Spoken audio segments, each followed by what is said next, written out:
ইসরাত জাহান ইতির মাসিক ইনকামের কথা শুনলে আপনাদের সবার চোখ একবারে কপালে উঠবে। এক্স্যাক্টলি 100% সত্যি কথা বলছি। ইতি 2 হাতে টাকা পয়সা কামায় এবং 10 হাতে টাকা পয়সা উড়ায়, মানে খরচ করে, যাকে বোঝাতে চাচ্ছি। আমি বেশি বকবক না করে একেবারে সোজাসুজি আপনাদের বলবো আসলে ইতির মাসিক ইনকাম আসলে কত টাকা।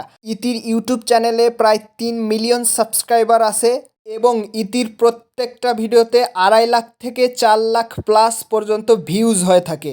ইতি ইউটিউব থেকে প্রতি মাসে প্রায় 2,000 প্লাস ডলার ইনকাম করে, যেটা বাংলাদেশে প্রায় 11 লক্ষ টাকার সমান। ইয়েস, এক্স্যাক্টলি একেবারে সত্যি কথা বলছি, $2,000 $2,000 ইউটিউব থেকে ইনকাম করে এবং 2,000 থেকে অর্ধেক ডলার যেটা সেটা ইউটিউব কেটে নেয়, আর অর্ধেক যেটা সেটা ক্রিয়েটরদের দেয়। আসলে ইসরাত জাহান ইতি কিন্তু প্রতি মাসে বিদেশ যায় তার স্বামীর সাথে এবং প্রচুর পরিমাণে টাকা পয়সা খরচ করে। তার অর্নামেন্টস রয়েছে, তার যাবতীয় গয়নাগাটি থেকে শুরু করে বিভিন্ন লক্ষ লক্ষ টাকার ড্রেস। আপনারা তো দেখেনি, ইতি ঘন ঘন বিদেশে যাওয়া আসা করে তার পরিবারের সাথে এবং তার স্বামীর সাথে।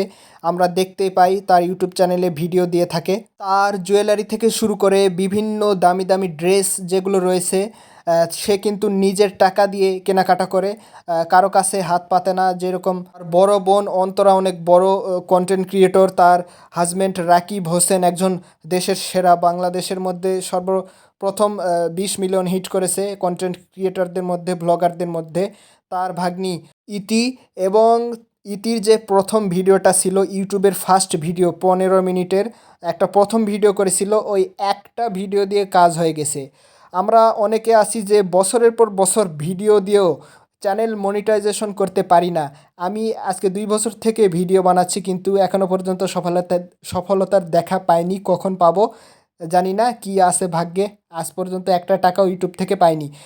আর ইতি একটা ভিডিও দিয়েই, বিশ্বাস করেন, একটা ভিডিও দিয়েই সে YouTube channel monetization criteria complete করে ফেলেছে। আসলে ইতির সাফল্য পেতে একদমই সময় লাগেনি। তার কারণ হচ্ছে তার বড় বোন হচ্ছে অনেক বড় কন্টেন্ট ক্রিয়েটর এবং তার হাজব্যান্ড রাকিব হোসেন অলরেডি বাংলাদেশের পপুলার ইউটিউবার। সেই জন্য তাকে ইতিকে সবাই চেনে, আগে থেকে চেনে। তাদের ভিডিওতে সে এর আগেও এসেছিল, তারপরে ইউটিউব চ্যানেল খুলেছে অ্যান্ড বুম, সাথে সাথে ভাইরাল। প্রথম ভিডিও করার সাথে সাথে ইতি হয়ে গেল ভাইরাল আর লাখ লাখ টাকা ইনকাম করতে শুরু করলো। আসলে আমরা যারা ছোটোখাটো কন্টেন্ট ক্রিয়েটর আছি, আমাদের ভিডিও তো কেউ দেখে না, তার কারণ আমাদেরকে কেউ চিনে না। এজন্য আমাদের একটু খারাপ লাগে অবশ্য, কারণ নিজের দোষ দিয়েও তো লাভ নাই। চেষ্টা করি, দেখি কি হয়। সামনে যদি ভালো ফল পাওয়া যায় তাহলে আগাবো, না হলে ইউটিউব এই জায়গা থেকে কুইট করতে হবে। আর করে লাভ নাই। আমি অলরেডি অনেক কষ্ট করেছি ভাই এই ইউটিউবের পিছনে, অনেক টাইম দিয়েছি কিন্তু সাফল্যের দেখা আজও পাইনি। ধন্যবাদ।